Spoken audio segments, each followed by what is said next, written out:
It was good. It felt great. The ending was fun.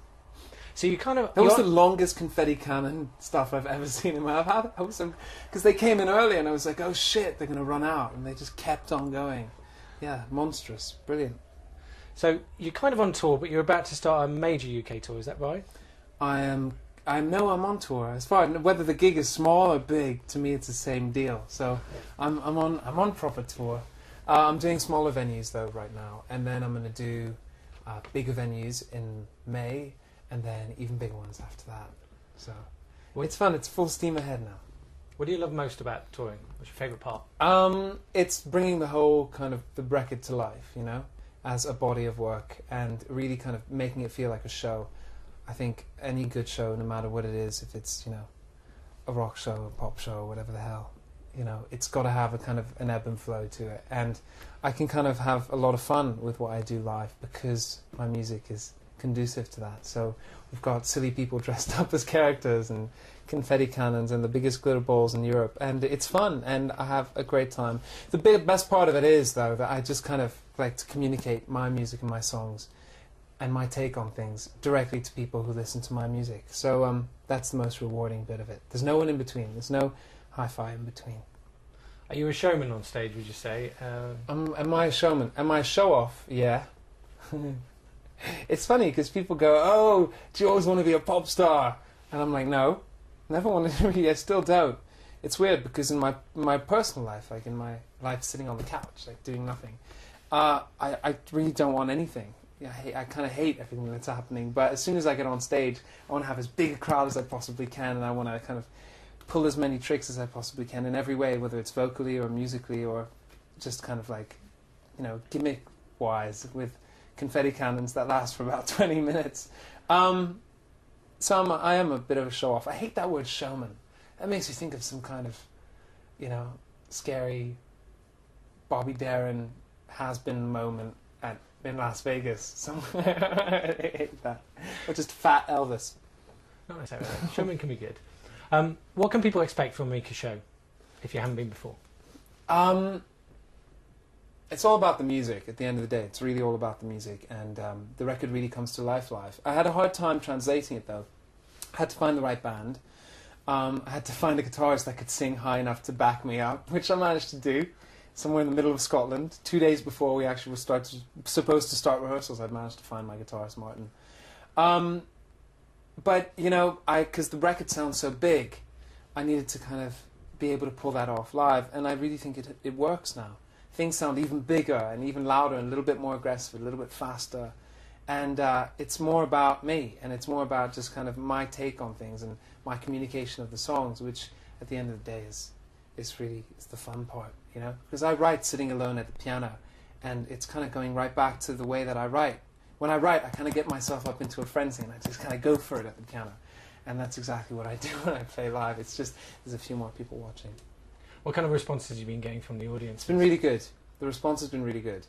Been very lucky. Do you have obsessive fans, and can you tell us any crazy fan stories? We've got some super fans. I don't like calling them obsessive fans. But we have some super fans. A lot of people who come dressed up as characters from the record. We had a whole row of gangsters in the show tonight. I don't know if you saw them. They were wearing little white shirts and black hats. A lot of people asking for my shoes. I don't know why. My shoes skank. But yeah, we've got lots of very strange fans.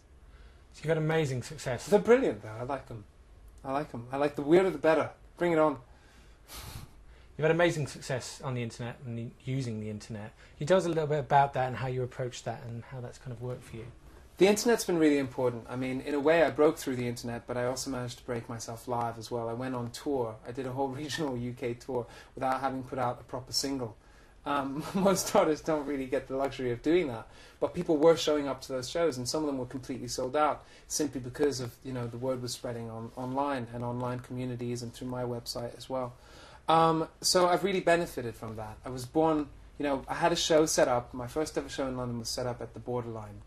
It was a couple of months ago, and we had just put the tickets on sale. We weren't really sure because it was early days, and then a blog called Pop Bitch wrote out a big, you know, newsletter about me, and within 2 days, the whole show had completely sold out. So it just shows the actual power of some of these blogs. Millions of people get that every day, and so I've really benefited from that. I call it cowboy media, though, because online media can kind of praise you one day, and then they can shoot you in the ass the next day as soon as they want to, and they get away with everything. But that's why they're good, and that's why people trust it. Well, some. Great. How important do you think it is, the internet, for artists in kind of today's world? Because obviously there's MySpace, and there's MSN, which is what this is for, and MSN are elaborating on their kind of musical output and things. I think the internet is more important than it ever has been, and I know that sounds stupid because everyone goes, yeah, duh, but it really is, because, you know, people ask me, in interviews, people try and ask me about downloading, and they're like, so what do you think about downloading? And it's always, they think it's a trick question, because if you say, oh, I'm anti-downloading, then you look like some kind of corporate, you know, suck up, and then if you say I'm really for it, then it looks like you're promoting online stealing. I think that question is completely irrelevant now, because our connections are so good, and there's so many services out there that enable you to stream music, and you can hear entire songs from beginning to end for free. And all you have to do is just kind of click on a link. So people can read about me in a blog, click on my name, and then they've got 3 songs they can listen to in their entirety. That's really amazing. That's really powerful. I mean, I now have notched up about over 2 million plays on my MySpace page, and that's in the matter of months. That's 2 million people who were able to discover my music through, you know, just streaming it. So I think it's really great. That doesn't mean that a lot of music that gets listened to on the internet is good. I mean, because it's good. There's a good democracy to it now. Everyone has a level playing field, and everyone can kind of put their stuff out there. It's really interesting. I think the UK now is a really amazing climate for mainstream music.